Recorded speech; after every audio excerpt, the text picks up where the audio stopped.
बिस्मिल्लाहिर्रहमानिर्रहीम। अस्सलाम वालेकुम वीवर्स, कैसे हैं आप सब लोग। उम्मीद करती हूँ आप सब खैरियत से होंगे। आज मैं आपके लिए गर्मियों के लिए एक स्पेशल ठंडा ड्रिंक बनाना बताऊंगी। इसे हम पुदीने से बनाएंगे। पुदीना एक मशहूर निहायत खुशबूदार पौधा है जिसकी जड़ें ज़मीन पर फैली होती हैं। ये कस्बों, देहातों, शहरों में हर जगह पर मिल जाता है। ज़्यादातर इसे सालन में खुशबू के लिए डालते हैं। अक्सर घरों में ये चटनी बनाने के लिए इस्तेमाल किया जाता है। बज़ाहिर देखने में ये मामूली से पत्ते हैं, लेकिन इसके फ़वाइद बेशुमार हैं। पुदीने की खुशबू भी बहुत ही अच्छी होती है। ये खाने को हज़म करने के साथ साथ मैदे को भी ठीक रखता है।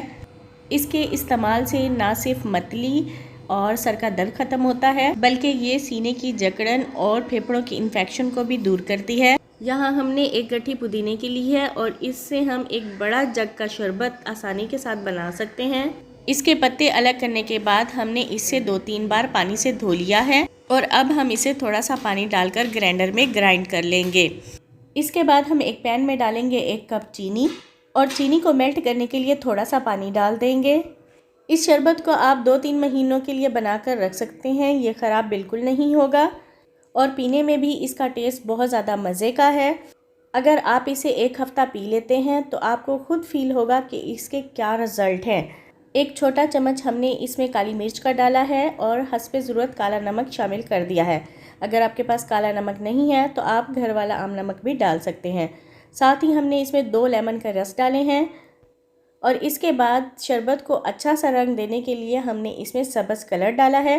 इस शरबत को हमने 1 तार का शीरा बनाया है और ये ठंडा होने के बाद थोड़ा सा और भी गाढ़ा हो जाता है। छन्नी की मदद से हम इसे एक बार छान लेंगे और ठंडा होने के बाद किसी भी बोतल में भर के रख लें और जब आपका दिल करे इसे बनाकर इस्तेमाल करें। इसके बहुत ही अमेजिंग रिज़ल्ट्स हैं। पुदीने का इस्तेमाल आपके कलर को फेयर करता है। सिर्फ़ और सिर्फ 1 हफ़्ता इसका शरबत पिएं, आपको खुद फील होगा जैसे किसी पार्लर से फेशियल करवा कर आए हैं। एंड में यही कहूँगी कि मेरे चैनल को सब्सक्राइब कर दें, लाइक और कमेंट्स कर दें। बेल आइकन को प्रेस करना बिल्कुल भी नहीं भूलना ताकि न्यू वीडियो आपको हमेशा मिलती रहें। अल्लाह हाफिज़।